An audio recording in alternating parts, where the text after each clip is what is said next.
Hey guys, JD here with the Kawasaki Ultra 310 jet ski, and today we will be installing a wire harness.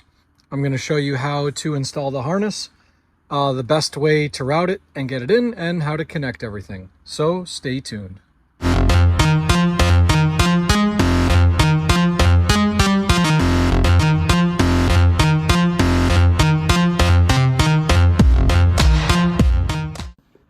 So first we're going to have to remove this pin that holds the front compartment in place. You need that extra room.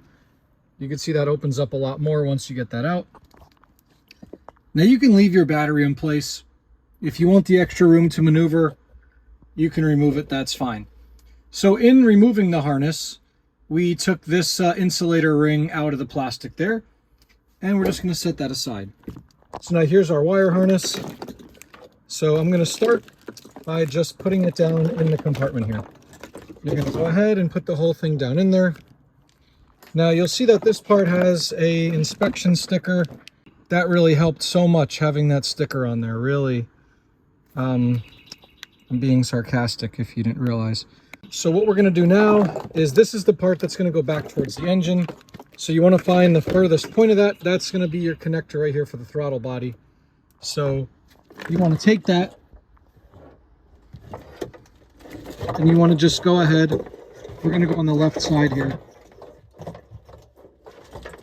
And you're just going to start to stick that in there to start with. Okay. And again, that's going to be on the left side. Okay, so the next step is we're going to go around to the engine bay. So here we are in the engine compartment. You can see that my tilt house, the flip over sensor, my voltage regulator, and my coils, I've removed that bracket. These are just sitting here. It's these two 10mm bolts, okay? Now, if you have the factory air box, that's going to be up in here all in your way. It's going to be a pain. You might have to move it out of the way. So you can see, looking in there, there's our throttle body clip. So now I'm going to reach in. And again, I apologize for the video on this. It's just difficult to film. It's a difficult process to film, but I'm going to do my best. So be careful, because the vent line for the fuel tank is in there, and you don't want to dislodge that. We're going to have to check that because, you know. All right. Here's some stuff going on there. So you can see we're just going to pull this through like that. You want to be fairly gentle. You don't want to yank it real hard.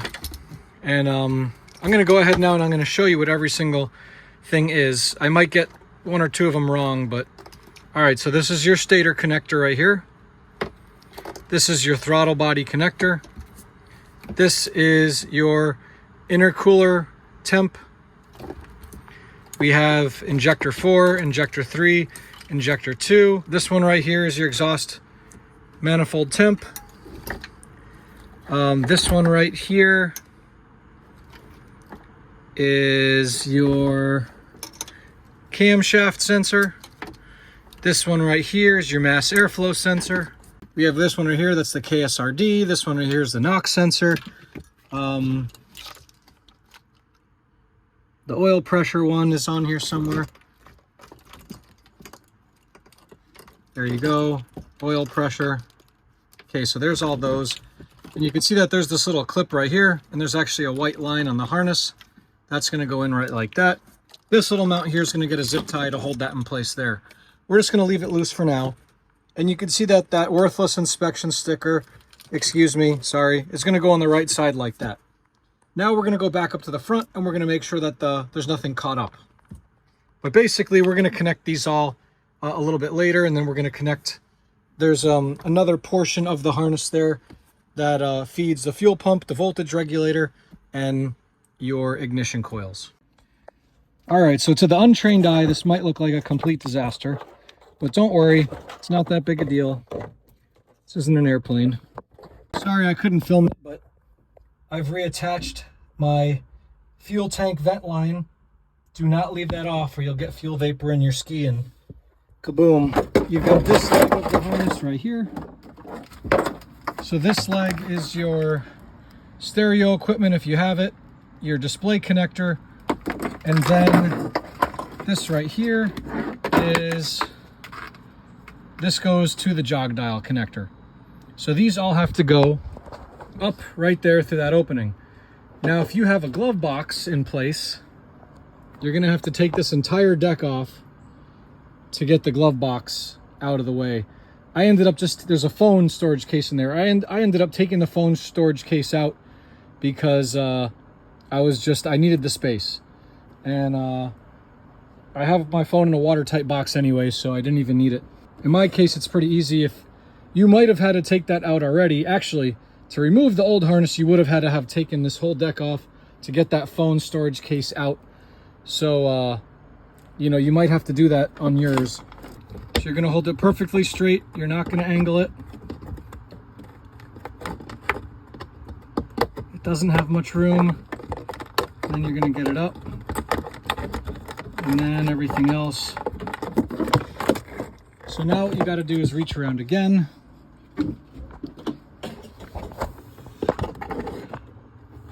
And we're gonna feed that jog dial connector. There it is. Jog dial connector. So now here's your main harness. You can see now it branches off into a couple different parts. We're just gonna put that up. Okay, so the next thing we're gonna do here, this part of the harness here, this is your handlebar connectors. And this one's easy, but for now we're just gonna stick it up in there to the right. Okay, you're gonna stick it to the right, out of the way. Trust me, I've done this enough times. I know exactly, I'm gonna tell you exactly how to do this the easiest way. Are there other ways to do it? Sure, but I'm gonna tell you the way that I do it on mine. Okay, so the next thing we're gonna do is we have these connectors here. This is your relays and your ECU connectors, light connector, main system relay. So what we're going to do with this is we're going to do a bit of a reach around. I'm just moving this out of the way. So for this, we're going to push this portion up in there. Okay, you're going to push it pretty much up in there. We're going to take this and I'm going to reach around. Now you want to go to the top part of the compartment, okay? You're going to aim for the top part. Now it has to go down to the bottom part, but to put it in, you got to start at the top part. Okay, so now there's this compartment right here. All right, so now I'm going to do some yoga and reach in there. Okay, and you can feel it right up at the top there.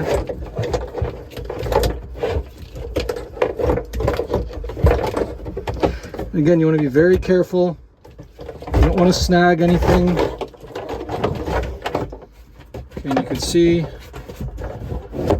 everything's starting to come through again.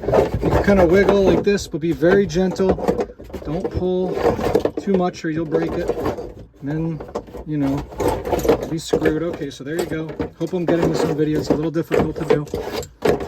Okay, so we're going to wiggle, wiggle, wiggle. Okay.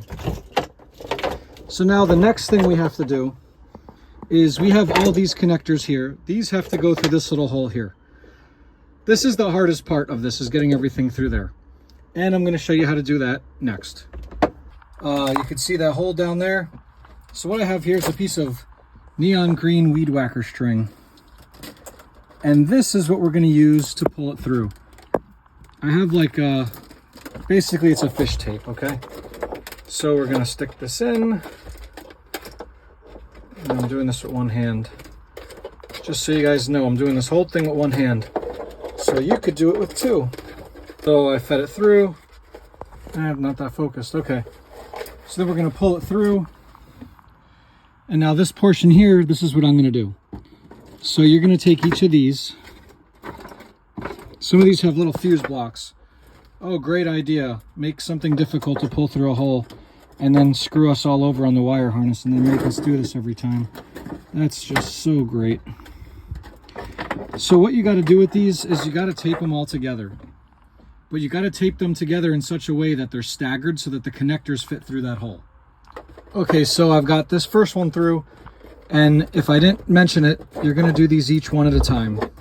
Now we're going to tape up and do the same one, the second one, and pull that one through, and so on and so forth until we have them all through here.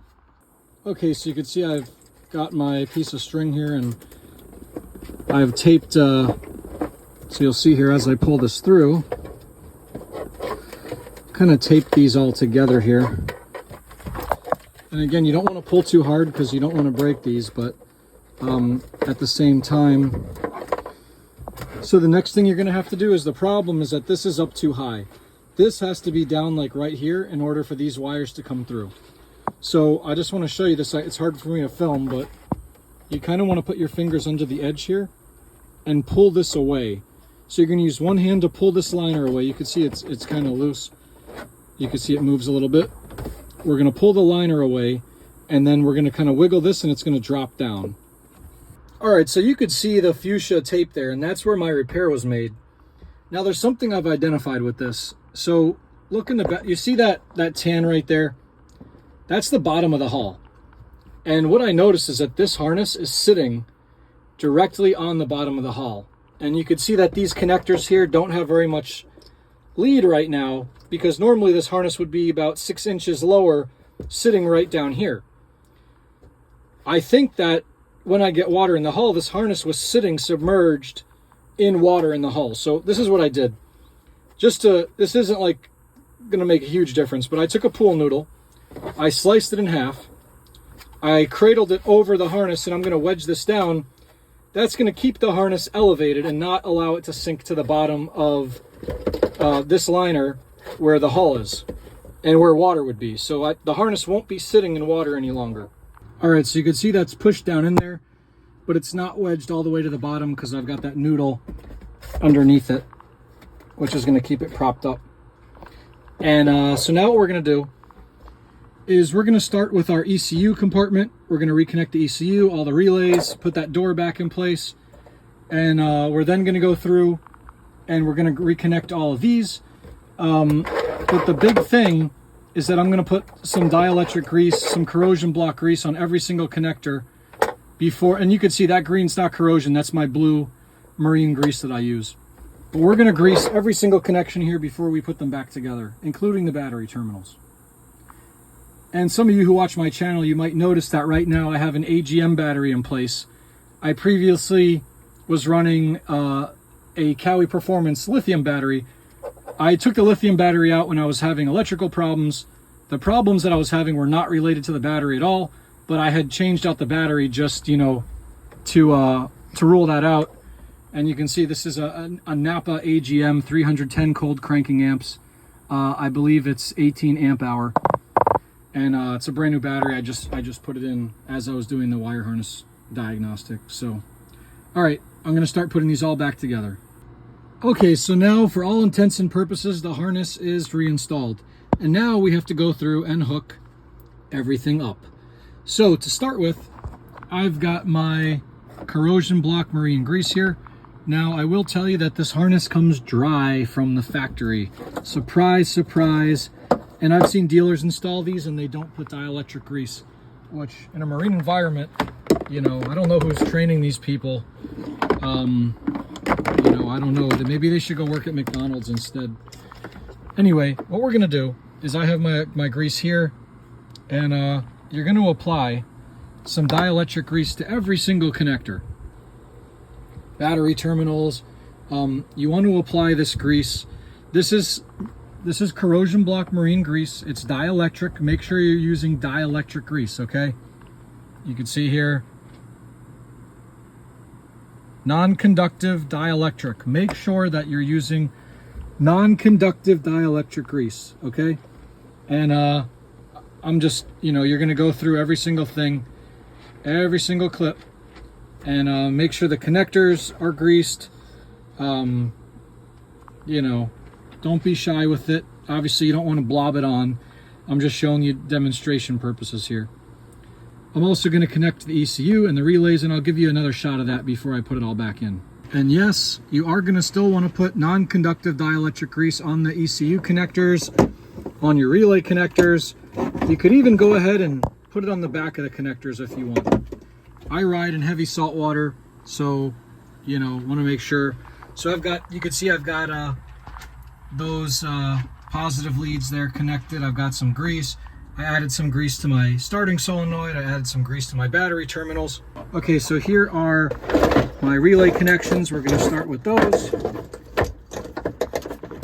And again, it doesn't really matter which one you use for what. They're all the same plug, and all three relays are exactly the same. We're going to just connect those up. Okay, so I've got my relays and my ECU reattached. And now we're going to go ahead, and you can see this cabling in here. You're just going to get it all back in. Now I've got that door back in place. And now there's this little rubber insulator I pulled off earlier. That protects these wires from buffeting against the plastic. So you're going to go ahead and just make sure you get that back in place. Okay, so there you go. That's in place now, as you can see. Now your fuse blocks, everything else sits right there. I'm not going to attach my battery terminals until everything's connected. So the next step is, so here you've got everything that goes to your handlebar pods, which come down. You can see, let's see if I got them all here. So here's everything. So now I'm going to go through, oops, a little out of focus. All right, so here's all, this is from the handlebar pods and the KSRD trigger. These are the harness parts. I'm going to go through, grease each of these, and connect them. All right, so I've got all those reconnected. It's not very glamorous, you know, they just kind of sit in there. This right here, this triangular shaped one, this is the Kawasaki Smart Steering. This is when you're slowing down and you turn the steering wheel from side to side, it'll apply throttle.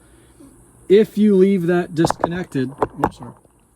So if you leave this disconnected, it just, you're not going to have it anymore. It disables the smart steering. I like the smart steering disabled, so that one I'm just going to leave disconnected.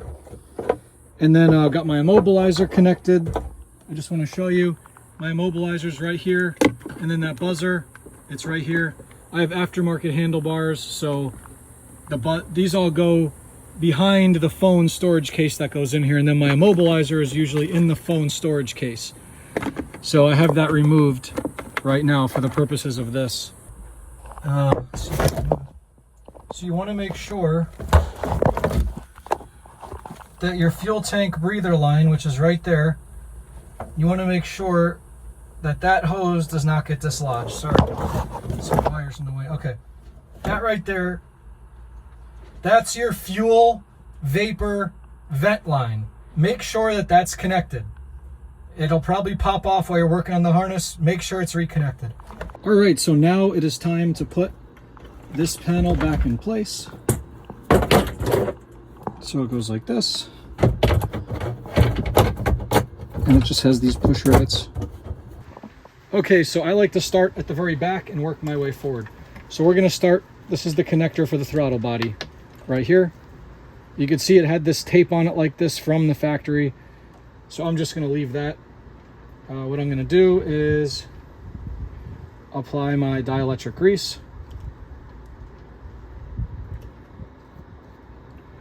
And then what I like to do is go behind everything here and then come up from the bottom, and you can hear that snap in. I don't know if you could see that there, but that's plugged in. So now we have another couple connections back here. Okay, so zip tie number one, that's gonna go right through here. You have this little connector right here. So you can see there's also white tape on the harness. We're gonna put that through. You want it just on the harness itself. And we're gonna line up that white piece of tape. And I'm gonna tighten that zip tie. Oh, there it is, okay. So injectors, they're kind of in order in the harness, but I'm gonna put a little bit of grease on each connector. Here's number 3, and here's number 4. All right, so there is, everything's connected back there. We've got all our leads greased and connected, and all these, you know, NOx sensor, the temp sensors, all those are connected. So now we have to do our fuel pump, which is right there. That's this one. And then we're going to put this bracket back in place and reconnect our coils.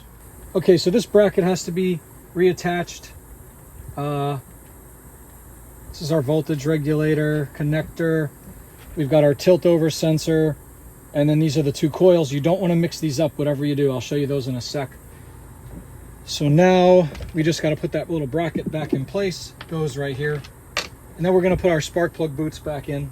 And I see those had a little bit of rust, so I'm going to throw some grease on those plates. All right, spark plug boots. So the way these are going to go up, and my connector broke there. Oh well. So these could only really go one way, right? You have this one. This is number one. This is the shortest one. Number two, number three, and number four. So before you put these in, and I've said this before and people argue with me sometimes, well, go ahead, do whatever you want. Take these boots, heavy grease, you see that grease? And then put some on the tip. It's non-conductive dielectric grease. Go ahead, and some's gonna squeeze out. That's good when it squeezes out. That means your boots here will never get seized in place.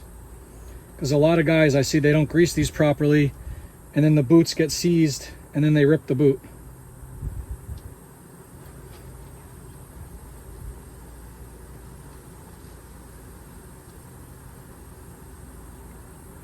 You could see how they move around. Yours should be able to move too. They shouldn't be seized in place. And again, put some on the tip. This just keeps water out. Okay.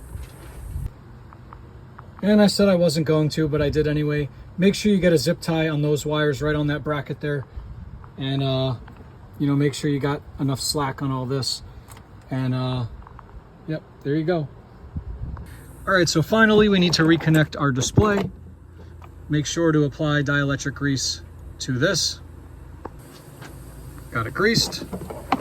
And I'm just gonna reach up, plug it in. And then we've got, and I'm reaching in here. I think I can. So we have the connector here that goes to your jog dial. Got to grease that. Grease. Reaching around, plugged in.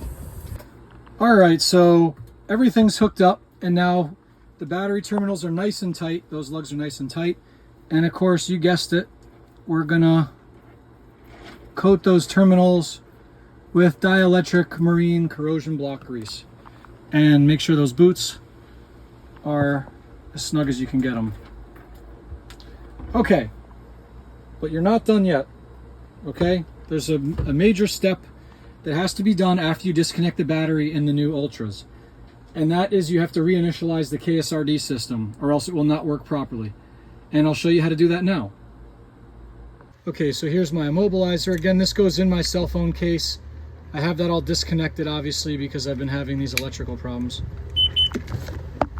That's a good sign. So you can see we're all booted up. Let's fire up the ski.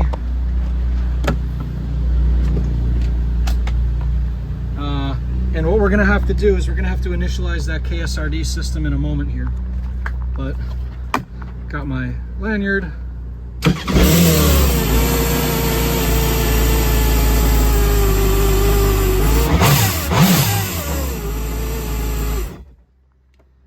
So looks like I did everything right, and we're good to go.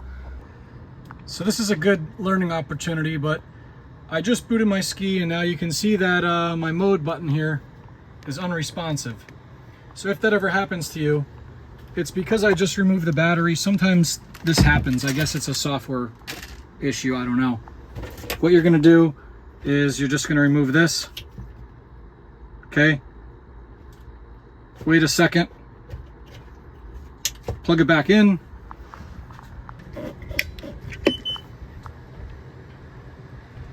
So I just rebooted, and now you can see that the mode button works just like it's supposed to again. So now we're gonna go into maintenance mode. So you're gonna do that by holding down this button here. That's gonna open up your settings. Go down to settings. You're gonna go down to maintenance, open maintenance, and you're gonna go maintenance mode on.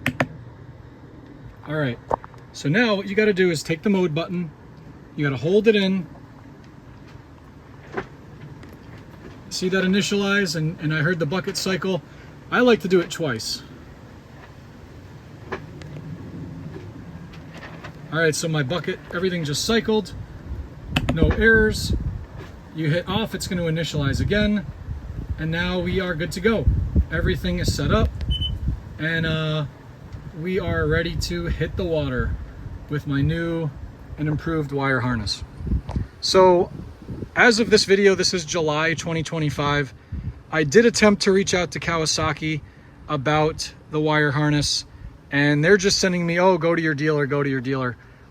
And that's the customer support email, which is absolutely horrible. Some of the worst support I've seen from the Kawasaki website. They really cheaped out on us. They really cut our support. And I really hope no one gets injured or, God forbid, killed from the wire harness issue, but I have reported it. I've reported it to the US Coast Guard, and I'm hoping that we can get Kawasaki to completely revise this harness, maybe move production back to Japan, where it was for the 15 years prior to this model coming out. Anyway, hope this video was helpful. Thanks for watching, only on JD's Water World. If you enjoyed this video, hit the like button and subscribe for more exclusive jet ski content, only on JD's Water World.